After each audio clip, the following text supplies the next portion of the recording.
Welcome to this explainer. The wait is finally over. The 2026 FIFA World Cup has officially kicked off, and we are looking at the largest, most sprawling tournament in the history of the beautiful game. Co-hosted by the United States, Mexico, and Canada, we're strapping in for a massive 48 teams and 104 matches spread across the next 5 weeks. But hey, if you thought the opening day was just going to be a quiet, ceremonial start to the tournament, you would be dead wrong. We had weather delays, packed stadiums from Atlanta to Los Angeles watching on screens, and absolute history-making chaos on the pitch. Okay, let's dive right into this explainer with an unprecedented number from our opening match. 3. Specifically, 3 red cards. You know, in the entire history of the World Cup, we have never seen an opening game feature 3 dismissals. Never. It's an absolute World Cup first, and it sets a wildly aggressive tone for the group stages. So to understand exactly how a celebratory opener devolved into a 9-on-10 slugfest, we need to head south of the border. Section 1. Historic Drama in Mexico City.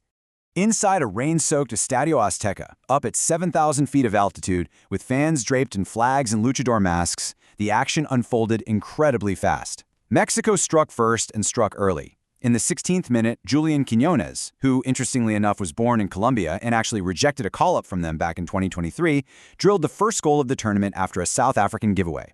Then, in the 35th minute, Raul Jimenez doubled the lead with a beautiful header off a cross. But then, the discipline completely unraveled. In the 41st minute, South Africa's Pefelo Sithole made an illegal tackle on a breakaway and saw straight red.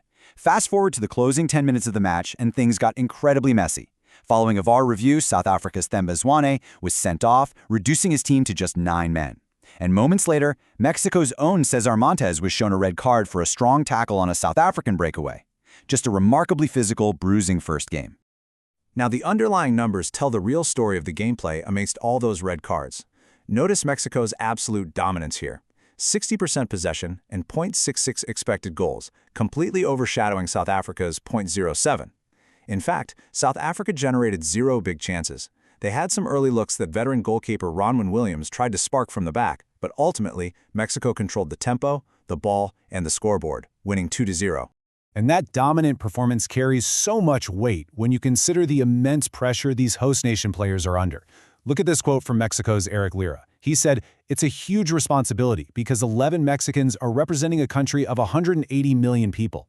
They went out there to win from the opening whistle." This match also brought a glimpse of the future, with 17-year-old phenom Gilberto Mora coming off the bench in the second half. By stepping onto the pitch, Mora actually made history as the youngest player to ever play for Mexico at a World Cup, and only the 8th 17-year-old for any country to do so, literally following in the footsteps of legends like Pele. Section 2. South Korea's thrilling comeback. Moving away from the blowout in Mexico City, this match against Czechia, down in Guadalajara, was a fundamentally different, highly tactical battle. South Korea was attacking relentlessly, logging 15 total shots to Czechia's 8. The South Korean star and captain, Son Heung-min, was firing rockets early, but just barely misfiring. And yet, despite all that pressure from the South Koreans, it was actually Czechia who broke the deadlock in the 58th minute. On a rare counterattack, Ladislav Krejci flew into the box, honestly looking like an NBA player going for a rebound, to redirect a pass for a stunning header. Totally against the run of play, Czechia was up 1-0. So the crucial point is how South Korea responded, right? And it all revolves around a masterly performance by Hwang In-beom. Less than 10 minutes after falling behind, Hwang corralled the perfect pass, stopped on a dime to completely fake out both his defender and the Czech goalkeeper, and softly kicked in the tying goal. It was just a beautiful, composed sequence. Then, in the 80th minute, he whipped a pass right in front of the goal to Oh Hae-young-yu, who tapped it in for the win. South Korea takes it 2-1, thanks entirely to Hwang's heroics and a massive diving save by their goalkeeper deep into stoppage time. Section 3. Off-pitch controversies and security. Coordinating a World Cup across 3 massive North American nations brings some truly unprecedented logistical hurdles, and the storylines off the pitch have been just as active as the matches themselves. Let's start up in the sky.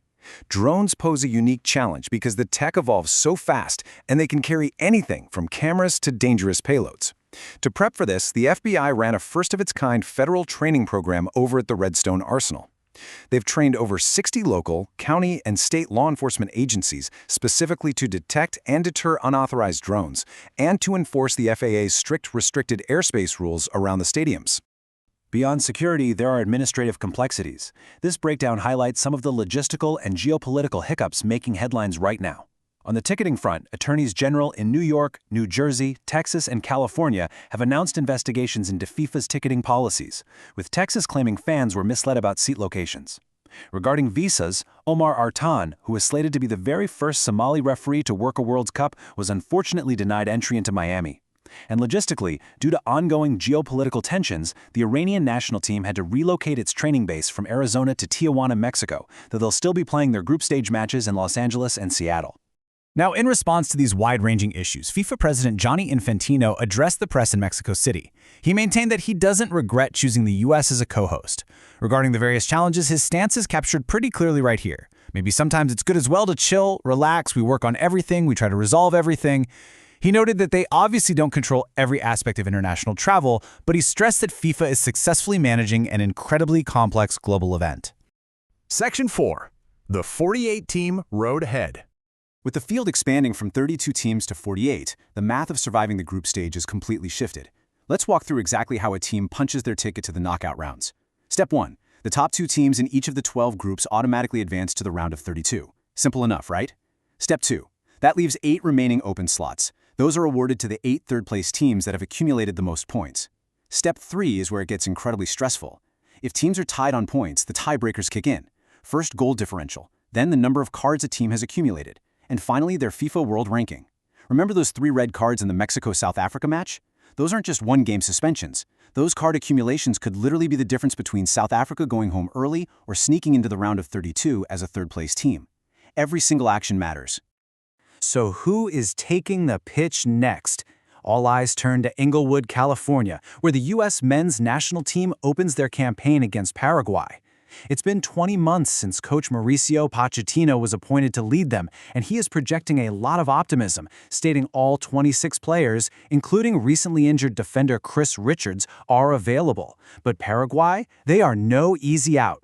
To get to this tournament, Paraguay went on an absolute giant-slaying run during qualifying, beating both Argentina and Brazil. The U.S. hasn't made it past the round of 16 since 2002, so the pressure on home soil is immense. But if you look at the broader picture and consult the sportsbooks, the hosts actually aren't the favorites to lift the trophy in New Jersey on July 19th. Looking at this breakdown of the DraftKings tournament winner odds, the European heavyweights are completely dominating the conversation.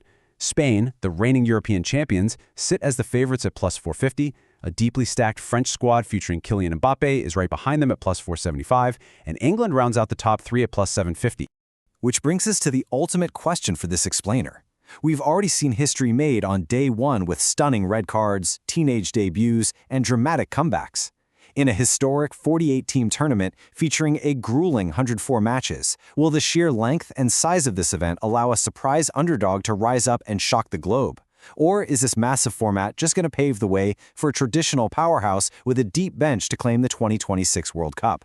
Well, we have 102 matches left to find out. Keep watching.